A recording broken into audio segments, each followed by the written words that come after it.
So thank you guys again for coming. This is our third virtual roundtable series, and we're excited to have you all. Today, we're here to talk about our lessons learned from the virtual transition. Before we get started, a few housekeeping rules. This session is recorded and will be shared, so if you don't want to be included in the video, please just have your personal video turned off for the entirety of the session.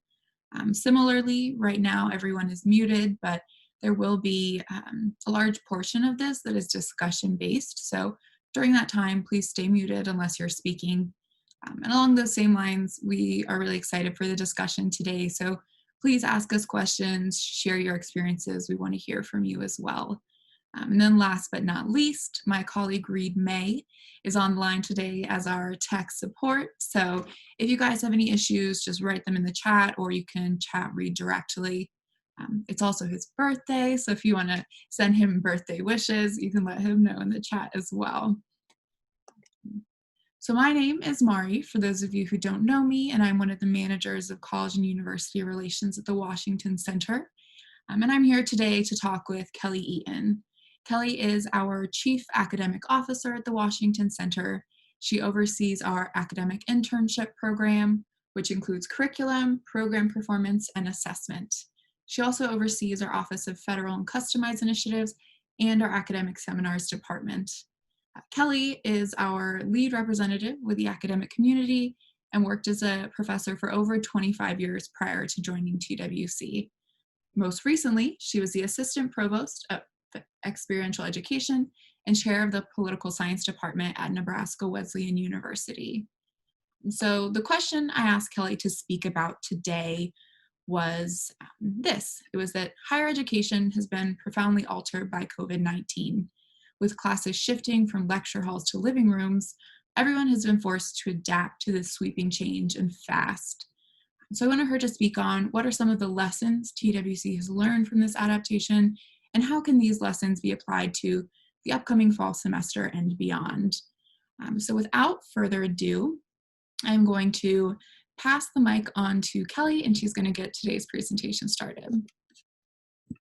Hello and welcome everybody. Thanks for joining us to talk about what we've learned through the last several months. As with everything that's happening on your campus, I'm sure, for us, it's been like drinking from a fire hose 24/7 for the last 4 or 5 months. So I think that we've all experienced that in a similar fashion. I just wanted to walk you through, when the pandemic hit in March, we were planning sort of week by week, day by day, trying to figure out what would be the best options for our students to keep them safe and to keep the program going. So we began realizing that we were going to need to transition the program as quickly as we could, all 3 components of the program, to a virtual delivery. So moving our classes online, moving our career readiness online, but also moving the internships online. And, those are pieces of the program that we don't particularly control. We work in partnership with hundreds of places in Washington, D.C. So really working with them individually to try to really salvage this experience for the students in the spring. And we had a lot of cooperation wherever it was possible. The sites and the supervisors had been able to get to know their students and, really like their students, as with the professors. And so everybody really rolled up their sleeves to try to ensure that the students could complete their semester, and not lose ground towards graduation and not lose ground on their, developing as professionals. So that was great. We did face the same problems that everybody else faced in terms of trying to understand how we would keep students safe in the RAF. And part of the reason, we closed down our living facility was because we were concerned about, potential contagion. And we were even thinking about what we thought we knew in March, even in our own office, and you might have found this on your campus, we were wiping everything down and really using Purell, but we were all still having very face-to-face conversations with each other, right? We didn't really know about the transmission. So we transitioned and we tried to help all of the students complete, we worked with our universities to try to make sure, and I think we were pretty successful in making sure that students were able to finish their semesters and salvage as much as possible. But then we began to quickly think about the summer. And we made a decision pretty early on that it looked like the summer was going to need to be a virtual experience as well. And so I was happy that we made that decision in April so we could begin, talking to internship sites, talking to our universities, to get them prepared for a virtual internship. In the spring and in the beginning of the summer, I would say that our internship partners, the employers, were still a little reticent about virtual internships. I think they weren't real sure if this was just a Band-Aid solution and things would get back to normal quickly, this virus would go away, summer could be different. But as time went on, I think that people have begun to really understand that this is going to be a significant component of the future, both in terms of internships, but just in terms of employment in general. So we really noted a sort of shift in the way that people are thinking about remote virtual internships, both in terms of the supervisors, the employers, but also I am seeing changes almost week to week with some of our university partners and how they're thinking about this experience for students. So we made the decision pretty quickly that we would have all three of our components delivered remotely. Largely because all of the workplaces were shut down. Everybody had gone home in Washington to continue their work from their living rooms, and it did not lend itself to an in-person internship. So we knew that was going to be the case. We also know that our classroom space at the residential and academic facility, our classrooms are small. For me, that's always been a wonderful thing as the chief academic officer, because I always can promise very small classes to all of our partners. But it meant that we couldn't safely have students in those and staff in those classrooms. So we knew we were going to have to move all those pieces online. But we also, one of the reasons we decided to go remote from the beginning was that we wanted to be able to have a program that we've had this summer that is uninterrupted, where we didn't want to have what happened in the spring, where we started people in person and then we had to pull them away. And so we wanted this to be a consistent experience that we could control for the most part for quality of experience. And so we moved all these components online. And I must also say that our professors that teach for us, most of them professors of practice, as you know, I would say maybe one or two had some experience with teaching online, but it's not something they were experienced with. We were sort of worried that perhaps they would not be interested in teaching with us in the summer, and that was absolutely not the case. They all wanted to continue teaching with us, even though it was going to be online. They really love working with our students. And so we made that decision to have all three components this summer be virtual. So one of the things that we did is before the students started their virtual internship and before they started their professional development curriculum with us and their evening course, we had them do a pre-program survey. We do this, we try to be a little bit more cognizant of doing pre and post testing and surveying to try to see how students both feel about, what they're anticipating about the experience and what the experience ends up being, but also where they are with skill level and things like that. But these were some questions that I thought you would be interested in. Only about 25% of our students said that they had a job or an internship offer rescinded due to COVID. That's, I think, a low number for college students, but I think that is because they were working with us and we were working to try to ensure for as many students as possible that we could have virtual internships for them. 40% of the students at the beginning of the experience believe that future employers will value a remote internship less than an in-person internship. I'm really excited to see how this differs at the end of the summer. So we'll do a post survey at the end. But I think that as we become more and more aware of the fact that remote working is going to be a reality for a lot of people in the future, even beyond this virus, right? We have offices giving up their leases on their physical space and deciding that they don't need an office space. So this is an interesting statistic. It might be actually that the fact that a student had a successful remote internship could actually be an incredibly valuable thing as students go forward into the job market. 80% of students say that COVID had caused, some moderate to severe career anxiety, and that's no surprise. In some ways, I wonder why it's only 80%, because it seems like it's produced that in a lot of people, and in a lot of, a lot of people our age as well. And that 50% of students are at least somewhat optimistic about their future job prospects, and 23% at least somewhat pessimistic about their job prospects.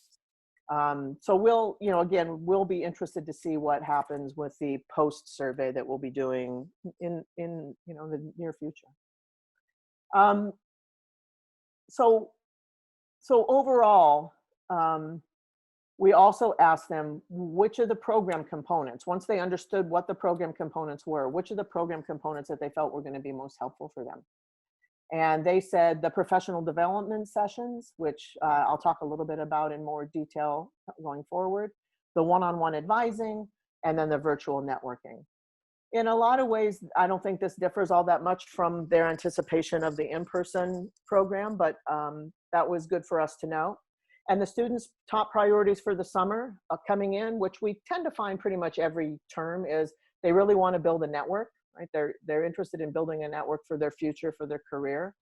They want to help. They want help creating a plan for the future. Thinking about how they make this transition to the job market. And they are interested in hard skill development. For the most part, that hard skill development happens in their internship site. So whether it's learning how to use Excel better or Salesforce, developing those hard skills. And then, we really work with students on the soft skills that employers say that they want.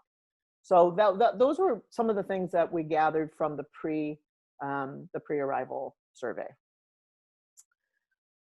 So as most of you know, this summer, we delivered our program differently in that we set out, our career advisors and our academic team set out to develop what I call modules, but they're workshops, events that happen online that students can opt into.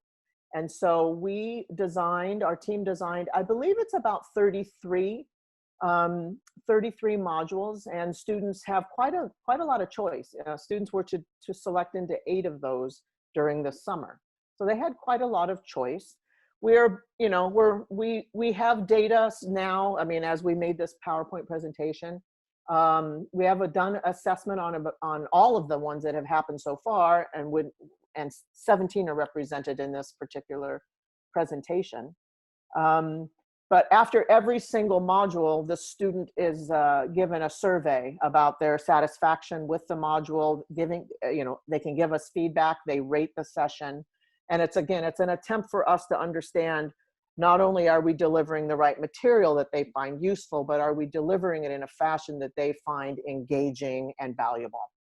And what we're finding is that we're having, I think, great success, considering it's the first time for us doing something like this, and that we might not even have the technological platform that would be most optimal for this. I, as the Chief Academic Officer, am excited about the results. So the average attendance at any of our workshops are 55 students, so 26% of the students at any one time. Also, we are getting pretty good response rates. So about 66% of those that participate in any given workshop are responding to our survey. And the average review currently of the workshops is 4.6 out of 5 in terms of rating how they felt about it. And, students don't have any problem of telling you, what they find lacking. So we're pretty excited about this. The responses, the percentage of responses agreeing or strongly agreeing that the workshop was relevant to their personal or professional goals is averaging at 92%. Again, we're happy with that. As of now, the most popular or best reviewed session was the TWC alumni networking. We had, together with one of our career advisors, we had our alumni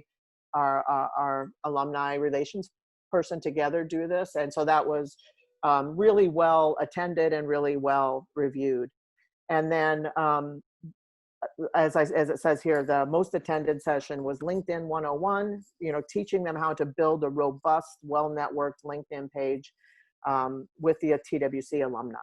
So that's some examples of, some of the workshops. Other workshops are goal setting, how to do an informational interview. What does virtual professionalism mean? What does that mean to be a professional in a virtual setting? These are some of the topics that were presented for students to opt into. So I wanted to share with you also some of the challenges that we have faced, or that have arisen with, become obvious to us, and things that we're thinking about. Part of the reason that I'm doing this sort of in-time assessment as much as I can is that we are looking to make, real-time changes for the fall. So if there are sessions that we think we should have had, I want to know about that. If there's sessions that we can do better. So some of the challenges are, of course, the ever-changing public health situation. Everyone was hopeful that the virus would be on retreat this summer, and that's proven to be 100% inaccurate. So that's always a challenge, right? We see universities every day, more universities every day, sort of changing the plans that they had gone forward with.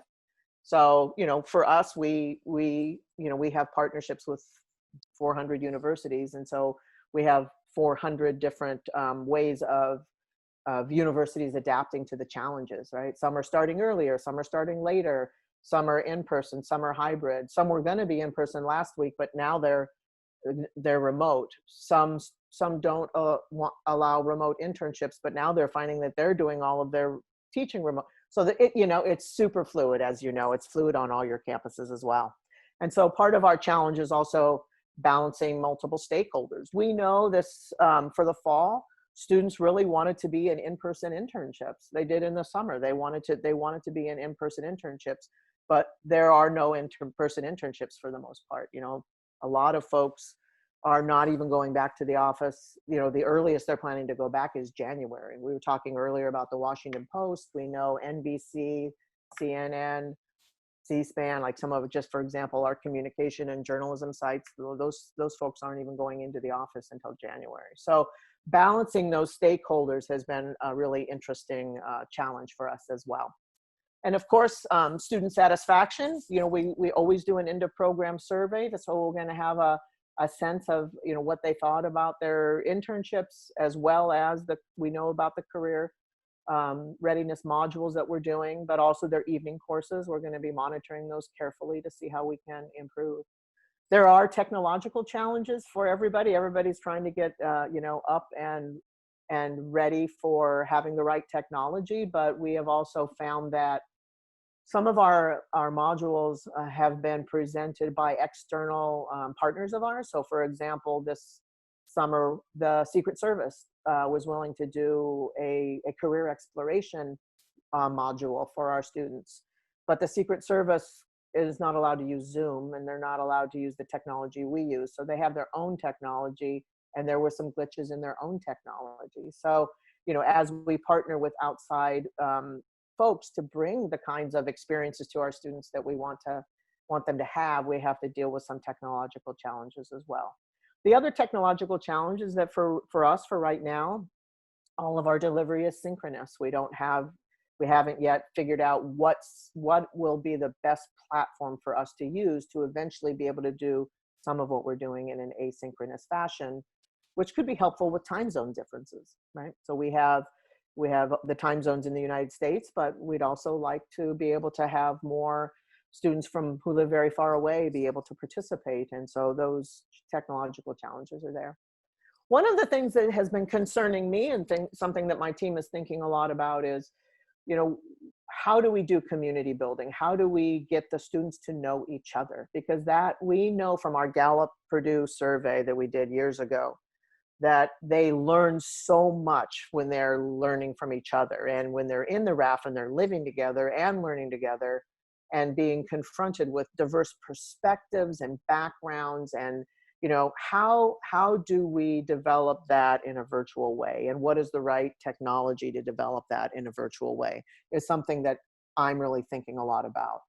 And then also just connecting, to have the career advisors feel connected with the students. That I think is a piece that we need to think a lot about. How do we build that rapport and that connection to try to replicate some of what happens in person. So we're thinking of, those are all challenges and things that we're thinking through this summer to make the fall better. So lessons learned. Um, the students have been consistently satisfied with the workshops and with the events that we've done. So we're excited about that. Um, the students, as you can imagine, really, really like sessions where they can be actively involved and participating and interacting with other students. So we've tried to do as much as we can of having Zoom breakout sessions, where they are interacting with each other and then coming back. Those sessions that we get a lot of praise for. We think we need a little bit more time for each session because often there's more desire to interact than we have made time for. So I think we're going to be building in these sessions to be a little longer. They're all happening right now, 2:00 East Coast time during the workday. And so, it would mean taking them away a little bit more from if they're doing stuff in a synchronous way in their internship. So, what is the right length of time for those sessions? And then, any kind of negative feedback we've gotten, which is very minimal compared to, other things that we've had in the past, a lot of it is around technical difficulties. So continuing to work on that technical piece is something that our IT folks are going to be doing. So we have been thinking about fall, and I think that all of you know that within the last few weeks, it became very obvious to us that the internship sites were not going to be, for the most part, hosting students in person. But I think one of the good things is that they have very quickly, I think, become more open and understanding of what a quality virtual internship is. The last one of these roundtables was done by Avi, where he talked a lot about virtual internships. And so, we have the kind of expertise on staff where we can and have held webinars to train and support internship supervisors in how they support and make sure students are having an excellent experience. So those are some of the things that we learned, is that the internship sites have sort of come along, and even it is interesting. So that we have partnered with Skill Survey to do the end of the internship evaluation. And that is where the internship site supervisor, but also other people, peers and others who have worked with that intern, get to give them feedback and talk about the kinds of skills that they've seen displayed in the workplace. One of the things that is really fantastic is Skill Survey has added to its list of competencies the ability to work remotely. And so students who are with us this summer and the fall and going forward, they are going to be able to present any future employer with actual, evidence that they worked remotely and their internship site supervisor gave them feedback that they were actually able to be successful, to be self-regulating and disciplined and driven and stay on task and all of those sorts of things in a remote setting. Is not, again, just something that's going to be important until we get a vaccine. I think it's going to be important going forward. So we're excited about the fall. It's literally changing day to day. We have so much change in front of us, just like you all are experiencing in your campus. Kevin, I believe in the first one of these roundtables spoke about safety in the RAF. So we have protocols in place that we believe will make the RAF a safer place. We're cutting the density of the building in half, right? We are making sure every student would have their own bedroom and bathroom. We're going to have masks. You have to wear masks in all of the hallways. We're going to regulate the common spaces. We're going to, a classroom could be available for signing into a classroom if you want it as a workspace. And we're going to have really zero tolerance. There's not going to be any tolerance for people in the halls with no masks. It won't be a semester where we'll have a lot of time for teachable moments. We can't endanger the community. So we're going to be holding those regulations. We're going to be enforcing them quite strictly in terms of safety. So I think, is that everything? I've talked for a long time and would love to, have some discussion and also find out, what you all are thinking about what's happening on your campuses as well. And how do we, partner with you during this really tumultuous time?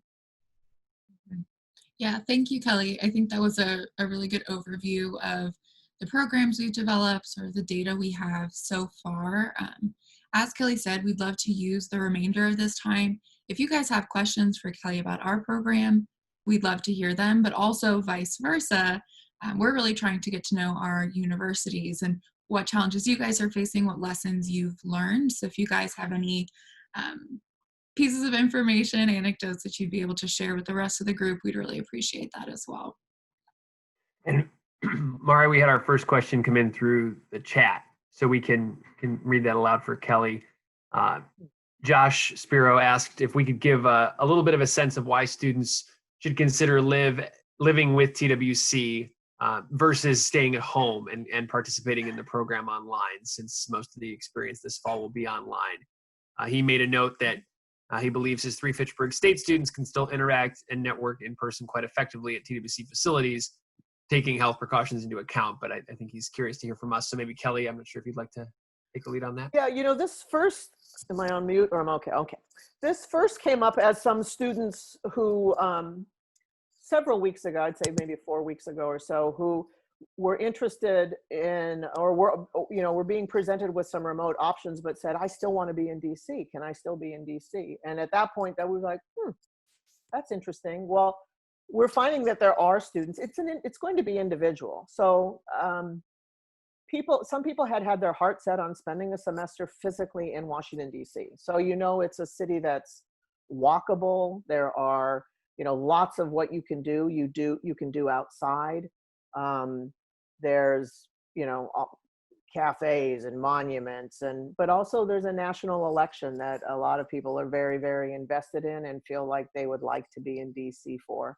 So, it's not, I agree, it's not necessarily for every student, but we wanted to create that as an option for students who felt that they wanted to be in Washington, DC. So it really just sort of depends on the student. We can't make any promises around, if things did get better and their site opened up and there was a possibility of them having some in-person interactions. That would obviously be easier if they were in DC. There are in no way any guarantees or promises around that, but those would be the main reasons, that there still is some chance for distanced interaction. But those would be, I think, the main reasons. And I think it's a very individualized thing. Do you want to if you're a kid from Arizona, do you want to fly all the way to DC? Do you feel like you're safe enough to do it? It's up to individual people to make those decisions, I think. So originally it came from students. Could we do this? If we're working remotely, could we still come and live in DC? Thanks, Kelly. Our next question, and this one can go maybe for Reed or Kelly, but it's how many students are we accepting face-to-face this fall? So we have only about, I would say we have about 15 out of hundreds of internship sites, only about 15 that are open to having in-person interns. Some of those sites can accept multiple and some can accept only one. So it's not going to be a lot. It's not going to be a lot of having in person. We even had a few sites who said for the last few weeks that they would be in person, who have rolled that back. So again, it's a moving target, but it will not be very many. Again, the workplaces just aren't open. And even if they are open, they're having to figure out how do they socially distance for their existing full-time staff, right? So and to just throw an intern on top of that, like how do they figure that out? And so there are some who are open to the possibility, if it becomes possible, and if there was some sudden change in the health situation, but for the most part, very few options. And things like criminal justice, those are very difficult to do remotely. And we've had a lot of our criminal justice sites tell us, we're not doing anything for the fall with interns. Can you talk more about the work? Yeah, how many sites are accepting virtual interns this fall? Oh, I think so far we have in our list about 180 sites, something like that. Again, changing all the time, but compared to say 15 in person. So that gives you a sense, and that's part of the, multiple stakeholders, is that the interest among students was the opposite, right? Most of the students wanted in person and fewer remote, but the sites were the numbers were the exact opposite. The next one says, can you talk more about the workshops? How do the breakout rooms work? Are students required to do a certain number? How do students go about approaching alumni in the breakout rooms? No, I think Avi would have probably been the one that could talk about them more specifically like that. The students for the summer have to sign up for 8. And so we have been monitoring, some of them did all the first 8. Like with any semester, you have some students who are incredibly gung-ho and they want to do all of them, which we allow that. Some to this day probably have done almost none and are going to have to, do all the following, do the 8 that are remaining, because they're just not all that engaged. In the fall, I think it's going to be different. The summer for us is always completely different than the fall and the spring. The kind of student that comes to us in the summer tends to be different than the fall or the spring. So we're working on that, and is it better? One of the things that we're thinking about is, so that networking session that was so popular had 95 students and then into breakout sessions. So we're wondering, does that make the most sense, or would it be better to split that out and offer it 3 times through the semester with the idea that you'd have 30 or 35 in each of those 3 times?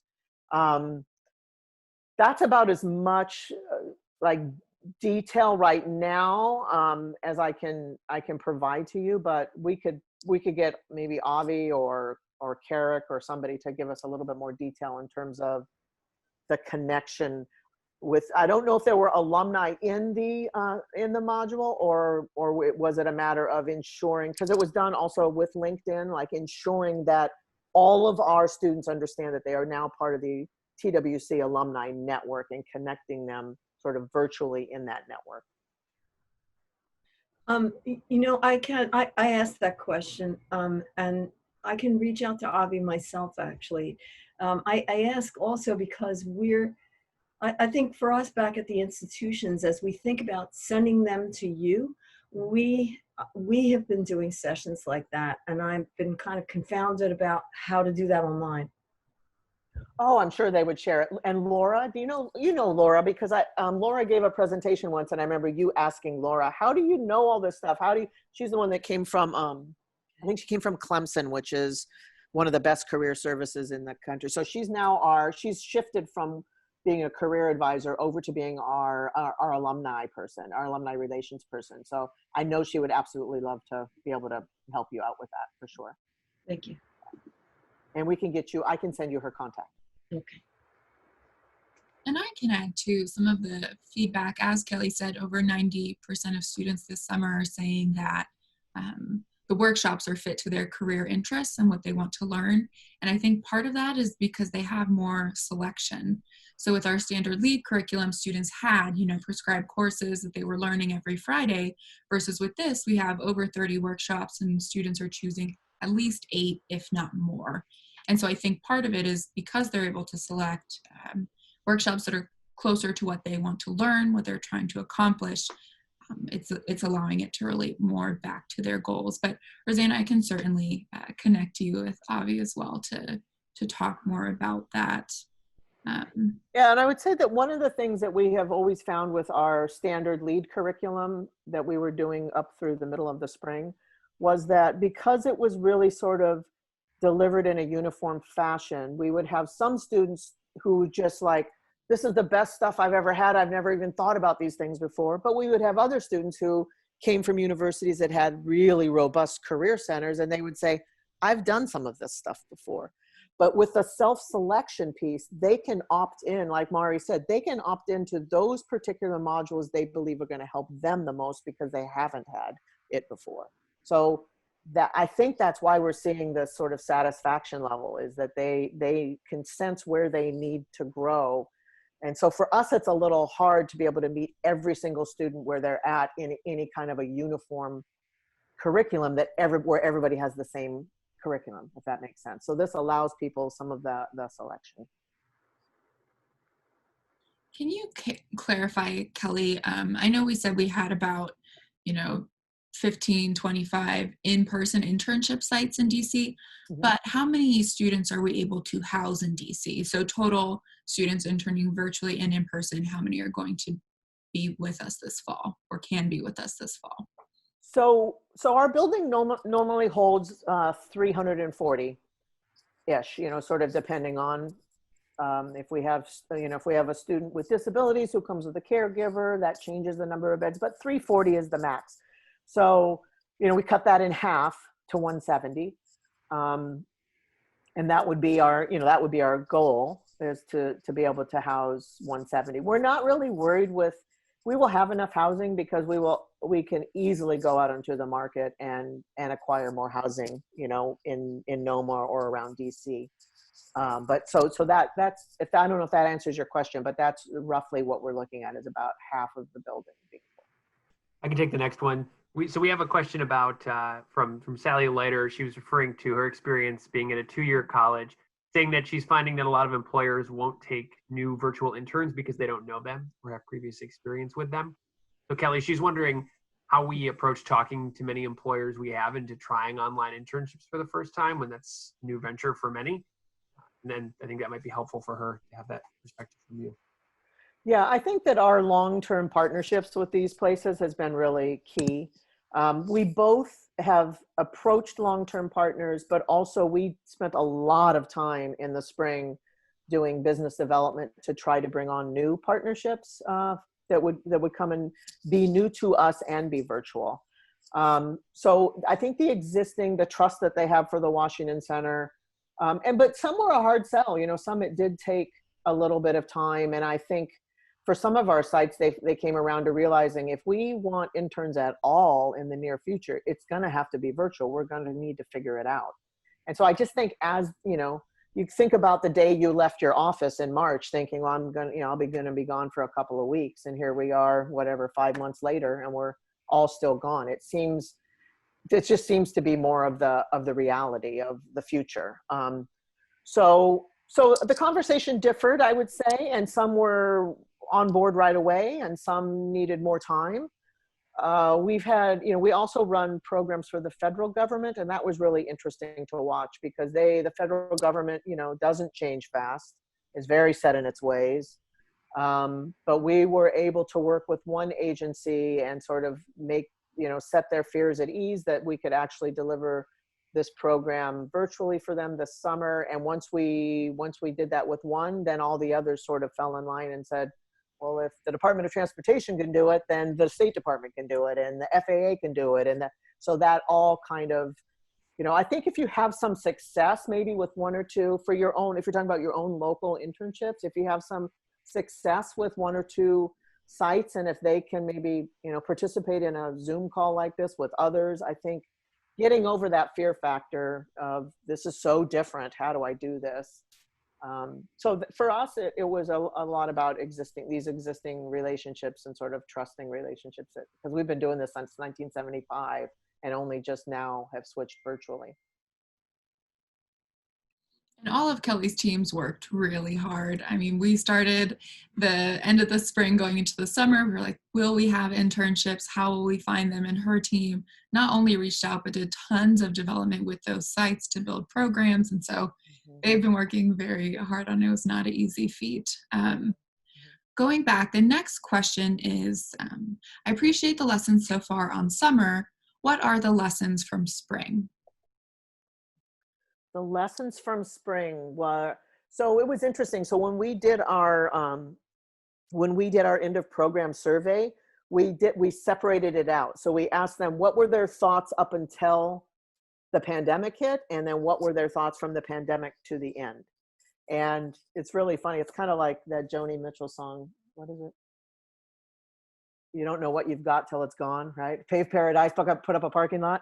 So they were in love with our in-person. I mean, through the roof. They loved LEAD and they loved their classes and they loved everything, because they were sad to have it sort of shift. It was hard. It was hard on everybody to have it shift. And I think people really did hang in there. And, unlike study abroad experiences, which were just like cut short and that's it. Like, you're in Italy, the pandemic hit, you're coming home, it's over for you for the semester.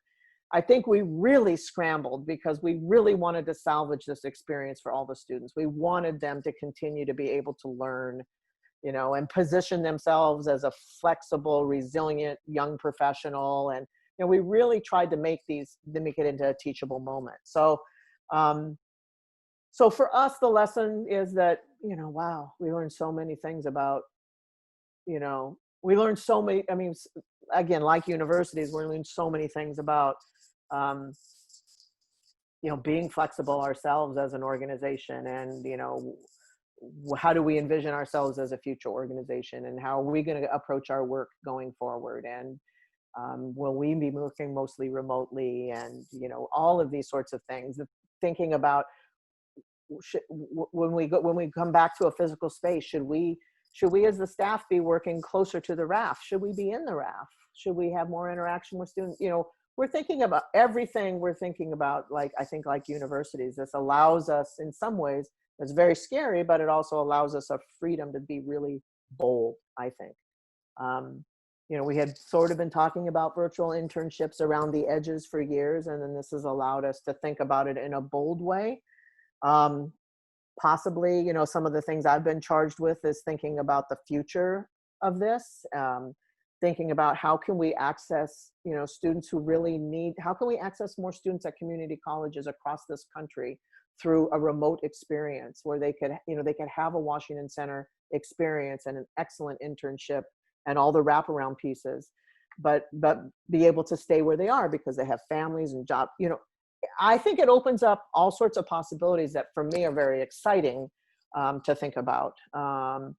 So the lesson learned was that, we are nimble. We're very nimble. We were able to move very quickly. Most universities did as well, but that internship piece was different. It's the piece that we didn't control, and we had to have our partners trust us.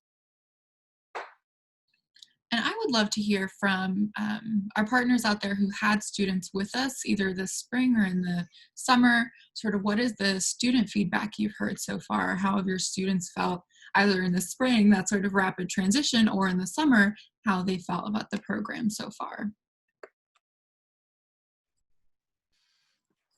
I can jump in on that. Thanks, Steve. So I have a student who's virtually interning this summer.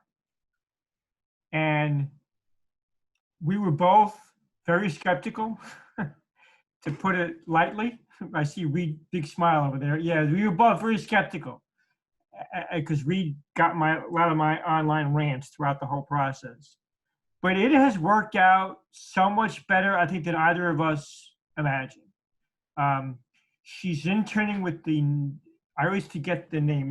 The acronym is NADL, National Association of Public Defenders, something like that.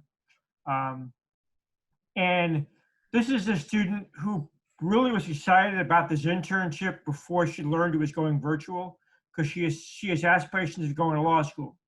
And so we were concerned that she would have the same contact with attorneys that she would have had in person, and she has. So it's really a huge credit to them. They have really gone out of their way to stay engaged with her. They're checking on her. They communicate regularly. Several different attorneys are reaching out to her throughout the whole process. So it can work if the agency really is dedicated to it and wants to go a little bit, take that above and beyond. There you We go. are glad it's worked out. I can say nice things too. We know that. We're glad it worked out. I think it's been a good example of how it can be really successful.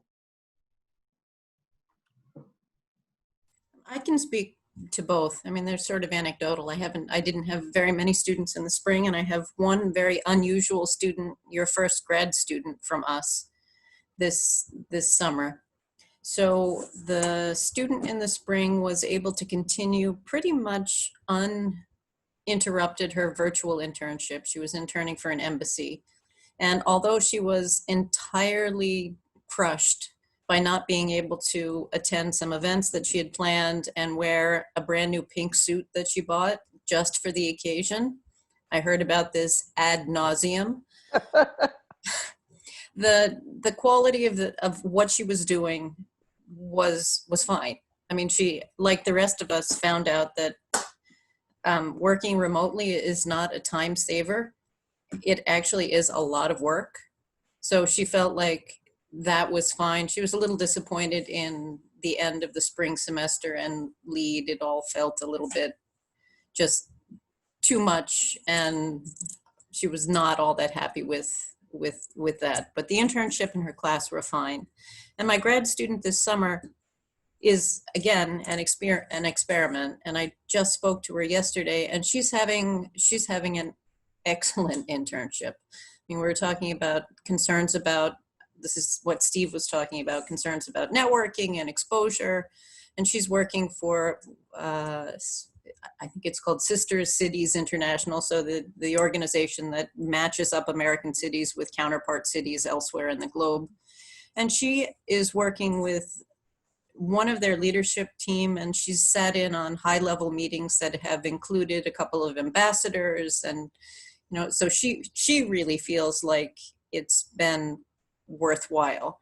And in comparison to what we have as a pretty large cohort of grad students doing virtual internships, all virtual internships, hers ranks definitely among the best of those. And she really hung in there in terms of the placement, like finding the right, our team really working to find the right placement that she was comfortable with and had what she wanted. And I remember that process. Yeah. So I'm glad to hear that. That's wonderful. Yeah, well, she does global public policy. Right. And, you know, the requirements, she's not really representative, I think, of the undergraduate. She's not. I mean, she's not doing the entire program.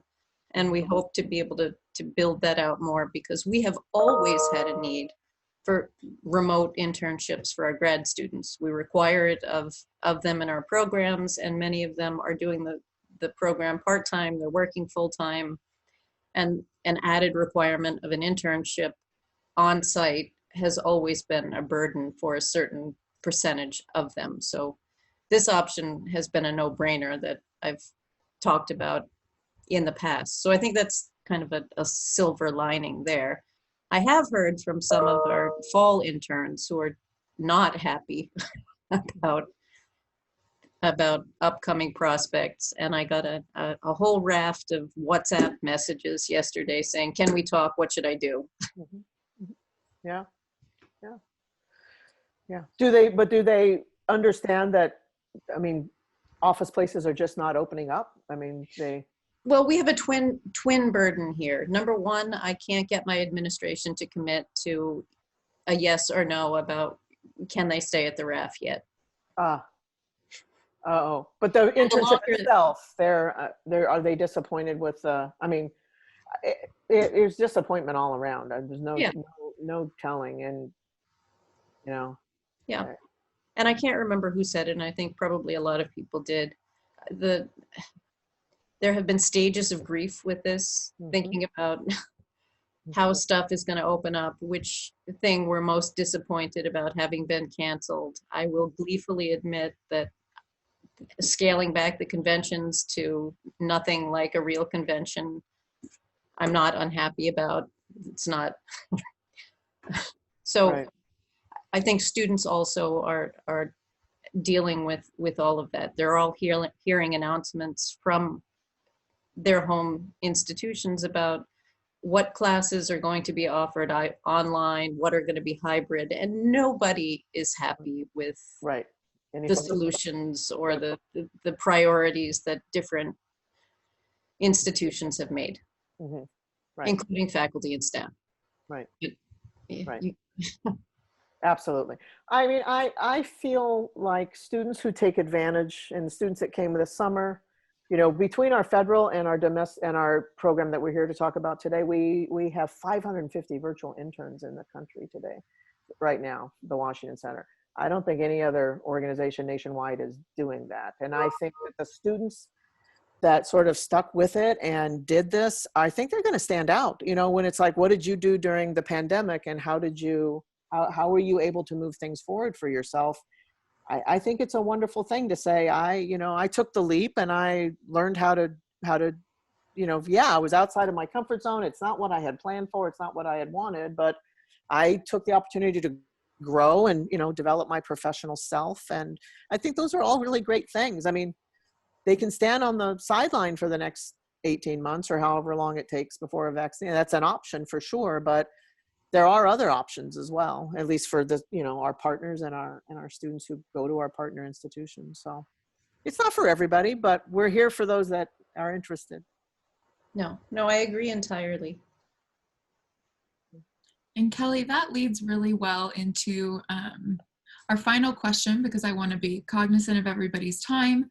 But I received this question via email and promised that I'd ask it. But one of our liaisons wrote, they said, I'm really comfortable talking to students about the TWC experience and the, coming to DC, the value in that, but I don't know how to talk to students about virtual internships or how to advise them on the value of virtual internships. So if you have any nuggets of wisdom to share with the group here, even if a liaison, if you guys have talked to a student and have some pieces of wisdom, I would like to share those with them. Again, I believe that a lot of industries and a lot of professions are going to be remote in the future and have a heavily remote component. Even just understanding, how to do Zoom meetings like this. It was new to all of us. I had done a handful of Zoom calls before March. Now our whole lives are being conducted this way. I think that there's a display of flexibility, resilience, learning in the moment. And we have had some partners that have gone from absolutely no, my students are never going to do a virtual internship, to becoming, over a matter of weeks, fantastic champions of this opportunity for their students. And again, I think it has to do with this sense that what we're seeing is not going away. So, virtual internships, I think, really lend themselves well. I mean, Christine talked about being able to be on Zoom calls with ambassadors and, seeing how these meetings happen in Zoom calls, but they also lend themselves well to project-based internships. And as we move to develop more and more internship sites, especially ones that would be able to possibly be virtual, I think talking about it from a perspective of project-based, having a project that a student can work on. It doesn't mean you're sitting on Zoom all day long. It means that you're doing research, you're putting things together, you're submitting it back to your supervisor, the supervisor's commenting back, you are calling into meetings. I mean, you are acting as a young professional. And of course, there are those unscripted moments that you're missing out on at the water cooler. Those things are the things like, how do you capture those? But I think the value very much is, I think, preparing for a different kind of workforce in the future, and it's making use of this time when there aren't all that many opportunities out there, right? You're not going to go study abroad this fall. You're probably not going to study abroad in the spring. You're not going to, but these are things that you can do for yourself. Thanks, Kelly. I appreciate it. I'm going to just share my screen one more time. So I wish we could have had more time. I think those are all really great questions. I think if you guys have more questions, please reach out to us and we'll connect you with Kelly. We'll answer the questions we can. Our team's email is okur@twc.edu. So you can email us there or email, Reed, myself, your manager, anyone you know at TWC. As Christina asked, we will be sending the slides as well as a recording of this session after. It should be around Monday, so keep an eye out for that. And then we'd love to join you or have you join us August 5th. We're with Christina doing an exciting mini series within our virtual Roundtable series, and this is our Ask a Liaison series. So we're going to be featuring various liaisons who are going to speak about their experiences working with TWC, tips that they've learned over the years, and answer any questions you have. So next week, we're going to be focusing on seminars, or 2 weeks from now on seminars. So you can scan the code here to join us, or you can register at the link that comes in the email on Monday. So thank you guys so much for joining us today. We hope to see you guys in a few weeks.